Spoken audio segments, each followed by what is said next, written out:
of that The Black represents Dynamite. like yeah, that's true too. But I mean, those are the only two that I can really think of. But yeah, I think we could use some more of these, and I think we should promote that, or just I'll probably be watching it just to check it out, and give it a shout out, But yeah, moving on. This is my last bit. The sequel to Cloverfield, it's going to be called Cloverfield 4, is happening and will be shot in found footage style, and J.J. Abrams and I think they're getting a new writer for this, some other writer. So I'm kind of excited what direction they're going to go for this. I don't know if this is going to conclude it, but if they can, I think they can. That universe is so big, I think they can go up to like 10 movies with that shit. And it's always interesting every time since the ones we've seen thus far. You guys excited for another Cloverfield? Definitely. I mean, I like that universe. It's really fun and crazy. The Cloverfield paradox was kind of weird and out there and a little trippy. It was okay. It wasn't a great movie, but it got released on on Netflix, right? For Super Bowl, I think. Yeah, for the Super Bowl, as soon as the Super Bowl ended, it was available. So that was pretty cool. That was a cool way to promote that. I'm excited. Hopefully, it's better than that one. I did enjoy it, but it did have some issues there. So, long story short, I am excited for the number 4. Yeah, especially I want to say that this one will be tying to the Munster one. It's supposedly gonna loop that whole story. So we're probably going to see the aftermath, because I don't think we see the aftermath. It's just fucking smoke at the end of the movie. So I'm excited, dude. If the monster's alive, dude, shit, might as well make him fight Godzilla or some shit. I don't know. But yeah, are you excited for that, Wes? Are you a big fan of Cloverfield? Yeah, I was a huge fan of it when it came out, because I'm lucky that I know a lot of people suffer from, they can't do the found footage because it makes them nauseous or whatever. I never had that. I never had that problem. I loved it when it came out. It's still pretty solid. I know, like you were saying, Matt Reeves will not be directing this one this time, so I can't remember who they said was going to be stepping in that role, but and also it won't be shot in found footage this time, is what I think I read a couple days ago. But like James was saying, Paradox was pretty lukewarm. However, 10 Cloverfield Lane, although it's just a spin-off, is a very, very solid kind of side story to in that universe. I love that one, but I'm excited. After 13 years, we're gonna get a direct sequel to the very first Cloverfield. So can't wait to see what they do with it.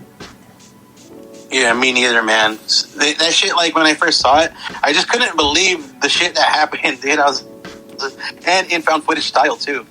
But yeah, that's it for my news, guys. I think it's just Wes. Awesome. All right. So, I know last week we talked about, or James brought up, that Creed 3 is supposed to be happening. I guess that was up in the air whether it was for real or not, but we just got an article that said Creed 3 is in fact really happening, with Michael B. Jordan in the director's chair. Tessa Thompson is set to return with Zach Balan penning the script this time. However, it's still unclear if Stallone will change his mind about returning or who Adonis will be squaring up with next. Production could start as early as this year. I know there's speculation whether it's going to be the plot will surround Mr. T's, somehow Mr. T's character, as he was a big villain for that franchise, and the way that they did with 1 and 2, it would make sense to go in that direction. But I guess we'll have to just keep our eyes peeled for news on this in the future. Yeah, I'm excited for that one. Are you saying he's gonna fight Mr. T's son or something? Something like that? Yeah, I mean, perhaps like that was. I know that was an idea that Stallone threw out as far as continuity. That's where it would make sense for the story to go. However, that also seems too on the nose for what they did in 2. You know what I mean? So yeah, maybe I don't know. It's hard to say. Keep it going. It's hard to say what the.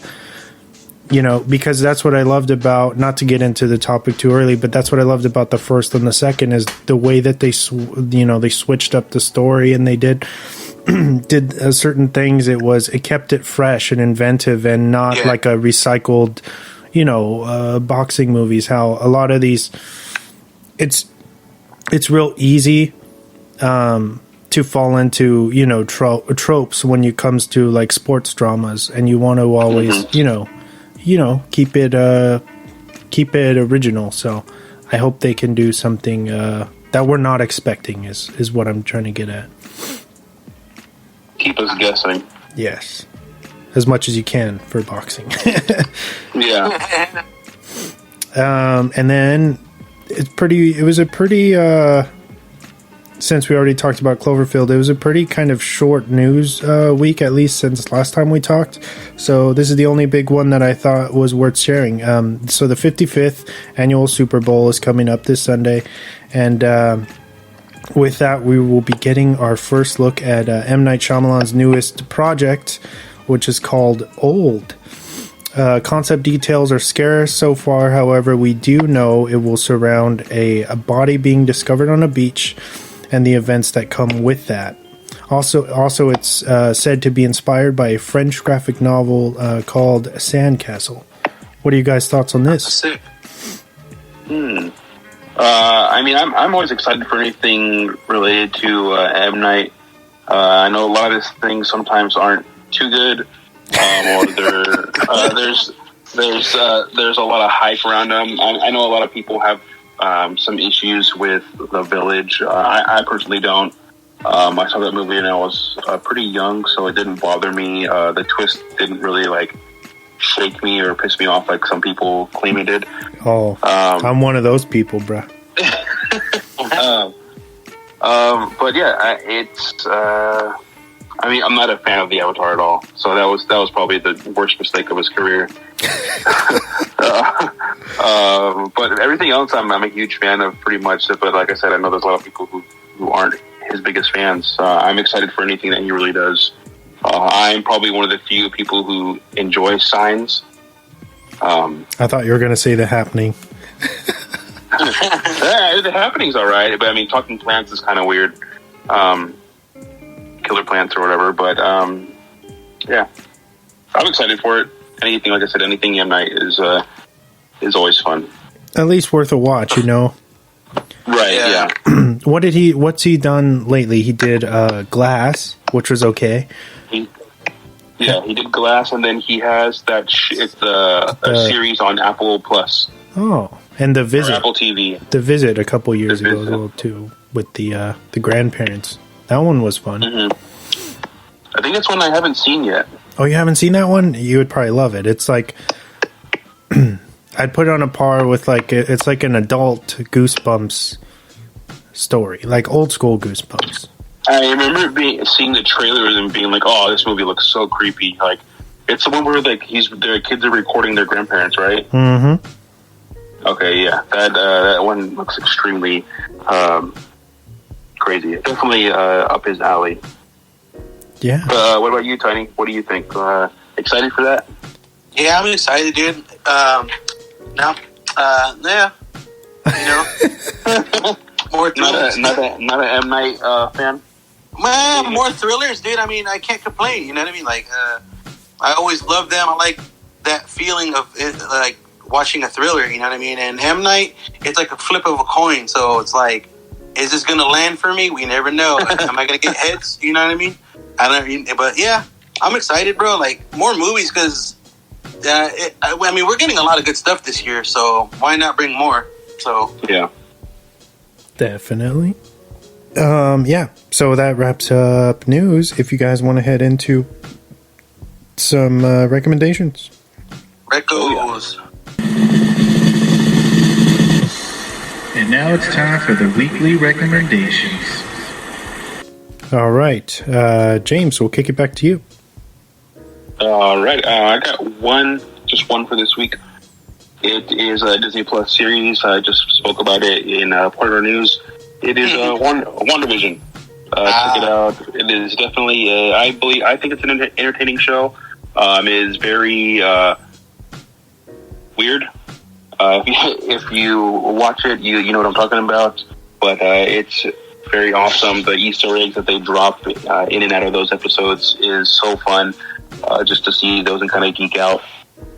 But yeah, WandaVision, check it out. It's on Disney Plus. I believe it's episode 5 this week. So check it out if you have the time. You only got 3 more left. Yeah. It's crazy that, I mean, I get it because I believe what I read that they're doing I think it's like 25 million a show. And so 10 episodes, I think. So that's, I mean, I wish there was more episodes because I hate how short these seasons are. But, yeah, I mean, it's definitely worth the wait every week. I just hate waiting. I've grown so accustomed to this streaming world that we're in where everything gets unloaded at one time. And I guess it's nice and refreshing sometimes to kind of have to revert back to the old way of watching shows. Yeah, true. Yeah, that's it. All right. So, for Black History Month, I want to recommend, and I think Wes a while ago recommended the Miles Davis. Was it the Miles Davis Birth of Cool? You told me to watch that? I don't remember, but I thought it was from the podcast. But it's a Miles Davis documentary called The Birth of Cool. It's very deep, and to see the legendary life of somebody I like, kind of like sample and stuff, because man, he's a really good artist. To see his life and what he went through, and to like how he handled labels, dude. Like, he was so talented. People hit him up every day. I mean, and how he went through war, racism, health issues, addictions, and it was so fascinating to watch. It's 2 hours, but it's very detailed, and it's somebody I admire, dude.